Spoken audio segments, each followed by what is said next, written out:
Hello everybody, welcome back to Gyandan. Today is the 16th day. You helped to create the American language. We have now come to an interval, a halfway mark in our consideration of words. We can take a little time to discuss the matter of who owns this language that we have been studying. Well, you own it, and you, and you. The English language belongs to you. You made it. You're making it every day. You have invented upwards of 600,000 usable English words, minus those that have been taken over from other languages. But even these were adopted by you. You have devised the cure of spellings of English words. You have determined their pronunciations. In English, we're dealing with an inexact art, not an exact science. Even the mistakes of English are human. Some of our fantastic spellings in this book that you hold in your hand are due merely to the errors of ignorant typesetters who lived centuries ago. We have merely preserved and honored their misspellings. Pronunciations and meanings are frequently modified with just as little reason. How then specifically do you control the language? In this way. During this present year, about 5,000 new words will come into our language. Intense and dramatic times such as these are always prolific in breeding new words.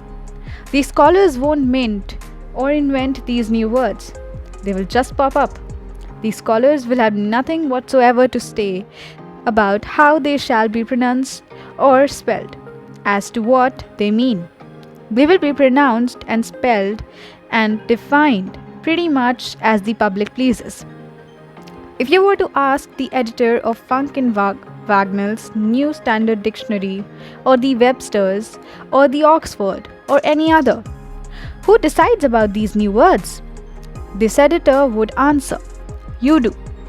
Meaning, of course, the many millions of you who use our language.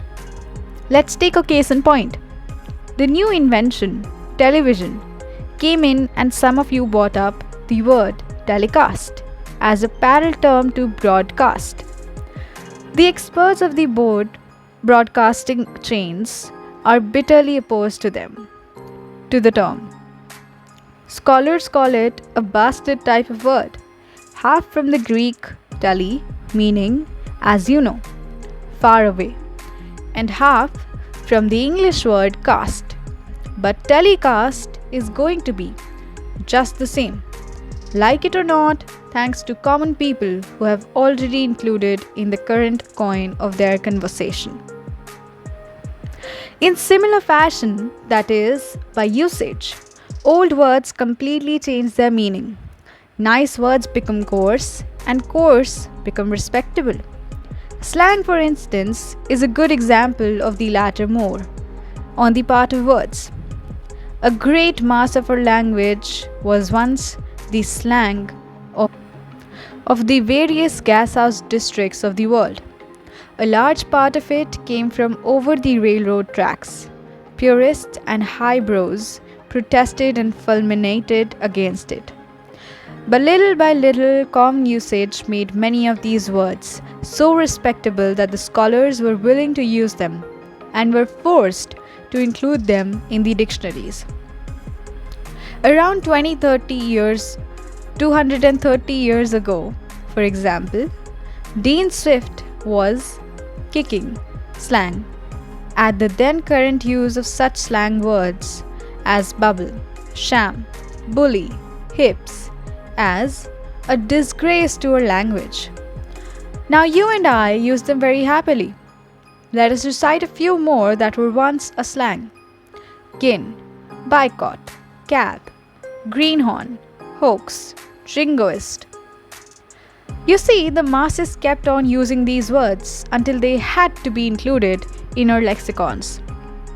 And conversely, when these or any other words, such as those that are included in this volume, stop being commonly used, they will die and drop out of our dictionary.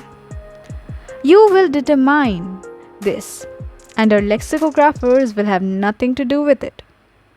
Now, by just what methods did such words, for instance, as you have been working with in this book, ever get into the dictionary? This is the way. The technique may be interesting to you.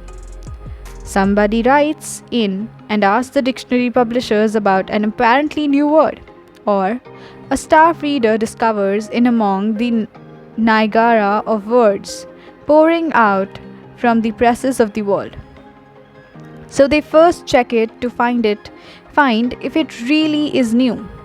They look for it in all the standard English reference works that have come out during the last 2 centuries.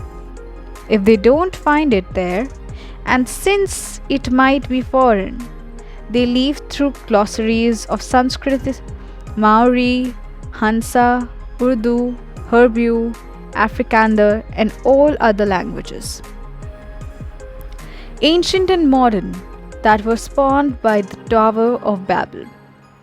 If it still evades them, they take a look at the trade and professional dictionaries, say those of lace-making, politics, petroleum, draperies, botany, and others, too many to count. But this time it's a foxy word that is going to fool them. If the term proves itself as new, they put it on file for about 5 years. Now, how does it get in? They watch its use by people during probationary period. Authors may take it up. Inquiries may come to the office about its meaning. At the end of the interval, the record of the neophyte is added up, and if its score shows a sufficient popular demand, the word goes in the dictionary. Thus and no otherwise. Now, how is it defined? To be concrete, how were the definitions of the words in the last chapter originally determined upon? As the researchers watch a new word in use, they copy the actual sentences in which the word appears.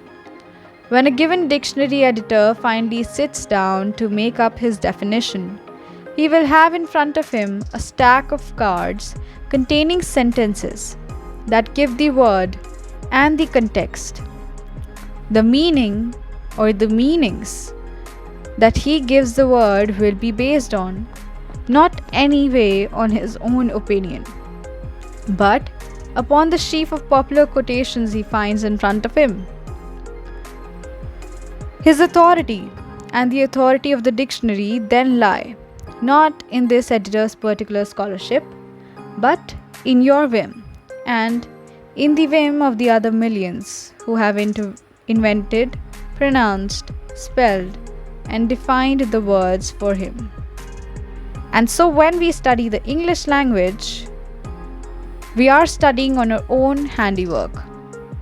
It is as democratic as our national institutions, and the so-called common people are its inexhaustible source. The final authority of English rests not with some dictionary House of Lords, but with the House of Commons. And this is what gives our language its vitality, force, and rich humanity, and is what helps to make such a thrilling study. That was the end of chapter 16. To be continued. Thank you for watching the video. Like, share, subscribe.